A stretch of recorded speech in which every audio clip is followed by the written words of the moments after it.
بمناسبة عودة الإيجيبشن ليج، صلي على النبي وتعالى أقول لك على أبرز الإحصائيات في أول 6 جولات. أولا ترتيب أول 4 فرق في الدوري المصري. النادي الأهلي 13 نقطة من 5 مباريات وليه مباراة مؤجلة. المركز الثاني النادي بيراميدز 13 نقطة. المركز الثالث فيوتشر 12 نقطة. الرابع وهو الحصان الأسود نادي زد 12 نقطة. مش بقى على هداف الدوري المصري، مبلولو لاعب الاتحاد السكندري، واحمد بالحاج لاعب نادي الجونة ب6 اهداف. اما كل من احمد القندوسي لاعب نادي سيراميكا، وحسام اشرف لاعب نادي بلدية المحل، مصطفى زيكو لاعب نادي زد 5 اهداف. نخش بقى على صانع الاهداف في الدوري المصري. في المركز الاول النيجيري صديق اوجولا لاعب سيراميكا كليوباترا، وكريم الديب لاعب نادي الاتحاد السكندري، وامام عاشور لاعب النادي الاهلي بصناعة 3 اهداف. اقوى خط هجوم هو النادي الاهلي والنادي الزمالك بتسجيلهم 12 هدف. اقوى خط دفاع النادي الاهلي وفيوتشر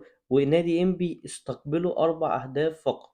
افضل 3 لعيبه من وجهة نظري المتواضعه في الدوري المصري في اول 6 جولات هو احمد القندوسي لاعب سيراميكا كليوباترا المعار من النادي الاهلي، واحمد بالحاج لاعب نادي الجونة، مصطفى زيكو لاعب نادي زد.